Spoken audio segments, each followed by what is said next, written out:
I am so excited today. I'm always excited to hang out with you guys, but I'm excited today because today's video is a collaboration video with someone who I admire, someone who I really respect, and someone who I've gotten to know a whole lot as she's one of my patrons, Shantá. Now here's the thing, we're still in the midst of planner launch season. This week specifically, the Erin Condren Academic Planners are going to be launching. And don't worry, we're gonna talk about them, and I'm even going to make a case for why it's such a great planner, even if you aren't in academia or you're not a student or anything like that. Shantá is an amazing person, someone who I've really gotten to learn so much more about this year. She's also an educator. And I couldn't think of someone better equipped to deep dive into why this planner is a great planner for academic planning, whether you are a student, you are a teacher, or you are someone who helps support a student. Now, over here on my channel, I'm going to go ahead and make a case on why the academic planner is a great option for a planner if you are not one of those three things I mentioned: student, teacher, someone supporting a student, and some of the really great features about why I think this planner is, quite frankly, super underrated. So to get the most out of today's video, I want you to hang out with me here, watch this video, but then right afterwards, head over to Shantá's video. I'm gonna link it in the description down below. Let her know that I sent you, and let us know what you guys think about this collaboration. Hey y'all, it's me, Lauren, here with Plan with Lauren. I'm your go-to gal and your best friend for all things planning, productivity, and how to use the resources that you have to plan today for a better tomorrow. Before we jump into today's video, let me know in the comments down below, do you buy your planner on the academic year or the calendar year? This is a big question around here. Okay, so let's jump into academic planners. Sometimes I think academic planners get a bad rap because of the word academic. I say this because I fall victim to the same type of thinking. You think, well, I'm no longer a student and I'm not in school, so why do I need an academic planner? I'll try to show you today why that isn't a case with 5 very simple, practical, and just like things you can implement on your day-to-day life reasons the academic planner can be used even when nothing in your life has to do with class or homework. First things first, let's do a little bit of housekeeping. So the academic planners are significantly more accessible in terms of price than the Erin Condren Life Planner. I think starting price point, I don't have all the numbers in front of me, but it's around $35, $40 as that starting base price. So if you've never actually used an Erin Condren product before and you've been interested in wanting to use one, then this is a really great option where you're gonna get the same quality paper, you're gonna get the metal binding, you're gonna get the interchangeable covers, the accessories, the things like that that Erin Condren is known for in sense of fun as well as function, but you're not gonna have that price point that the Life Planner has. To share this first idea of this planner, I've actually invited someone pretty special here, and it is my partner, John Michael. Are you gonna be okay? Pop in. Oh, did you pop in? Like I said, I have John Michael here, my partner, who's been using the Erin Condren Academic Planner for the past year. So I'm trying to convince them that this is an underrated planner. It's something that you've been loving, something that you've been using. And so, I mean, obviously you can talk to it better than I can. Yeah, so I got the Academic Planner initially for work, but it's become kind of like an everyday planner for me. And I like it specifically for work. The reason I got it is because it's very project focused, very project based. And so if you, in your work life or personal life, have a lot of projects going on, it's good for tracking that. The dashboard pages are really good at segmenting out specific projects. And then it kind of became an everyday planner for me. I like the horizontal layout a lot. And then you can be really flexible with the layout as you go day to day or even week by week. One thing that I was super impressed with was like how you laid out your day. So how did that work for you? Yeah, all the time. The boxes are separate in the right-hand column for to-dos. And so I would, have a list of like 5 or 6 things that I really cared about for the day. And so that's perfect right there on the right-hand side with plenty of planning to the left of it. You talked to me a little bit about the weekly. Tell me a little bit about the monthly dashboard and why it was something that you gravitated towards. Yeah, so I'm familiar with the Life Planner dashboard pages. I kind of prefer the academic ones because it incorporates a little bit of goal work, which is not something I was doing in a Life Planner dashboard page. There's also a real focus on projects, like I mentioned. And that focus on projects works really well because we have a lot of projects going on in our personal life, also at work as well. You're like stealing all the things I'm going to say later in this video, so I would just like everyone to know that they were my thoughts before they were yours. I'm just kidding. You, like a lot of other people, did not stay consistent in a planner for very long. We went through so many notebooks and planners and journals and things like that.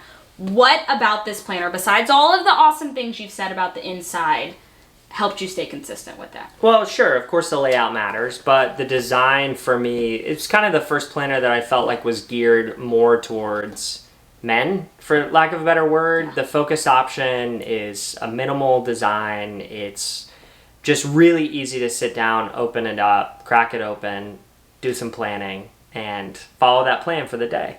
Awesome. Well, thanks so much for joining us. You're welcome.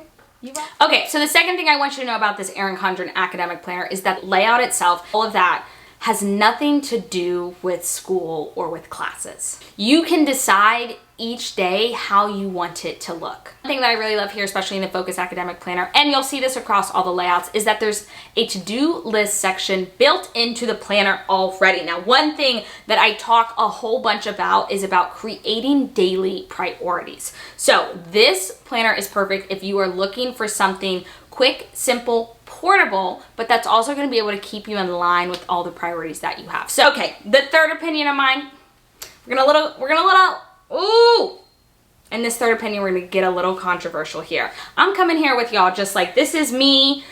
This is why I'm here as your planner BFF. But I think that the dashboard pages in this planner are the best dashboard pages that Erin Condren has. You'll know that I love the Life Planner. I don't need to tell you that I love the Life Planner. It's the planner that I'm using. But if I could design my perfect planner, if they let me walk up at that Erin Condren warehouse and I was hand coiling that planner by myself, I'd be taking the guts of the Life Planner, but the dashboard pages of the Academic Planner and combining them together. The reason is there's a specific section for goals and events. These are two things that I have in every month that I can easily list out at the top. Then there's a large blank note section.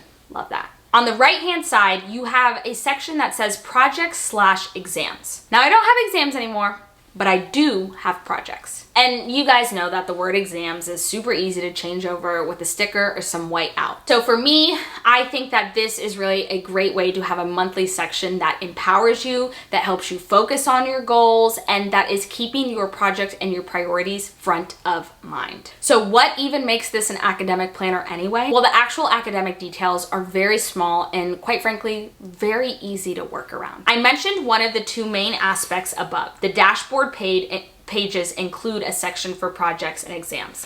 Listen, this may be enough for you to say, I don't want it, I don't need it, I don't want to have to cross out exams on a monthly basis. Like John Michael said, if your work or your life involves multiple projects, it's actually a great section that you wouldn't have in the Life Planner. I mean, could you make it in the Life Planner? Yes, you can add an additional notes pages to replicate something like this. And there's a class schedule page, which is 2 pages total. A front and a back list of classes that you take. Everything else, the horizontal weekly layout, the to-do section, the monthly spread, the year at a glance, but if you have an open mind, it's not like the quote-unquote academic theme is right in front of your face every single time you turn the page. The last thing that I'll say is that some of the aesthetics that you have come to love in the Life Planner are not included in the Academic Planner, which is another reason why it's a little bit cheaper. You're not gonna get the vellum, you're not gonna get some of the quotes pages that you get in the planner. Again, for me, this doesn't necessarily take away from the interior of the planner because you're still getting the key components for your needs when it comes to planning. Okay guys, let me know your thoughts. What do you think about this academic planner? Say what you want, and maybe I'm one of the only people out there advocating for those of us who are no longer in school to still use a planner that is catered towards academics. But I'm all for it. At the end of the day, you guys know that this is so true. You just need to find a planner that works for you. And so I hope that this video provided you with some ideas if you have a planner that you're already using of practical tips and tricks that maybe you can start incorporating in that. Or 2, if you've been interested in the academic planner, maybe you have someone in mind, a child, a family member who could use this academic planner. Hopefully this might have sealed the deal for you about just different ways to incorporate different planning strategies into this particular planner.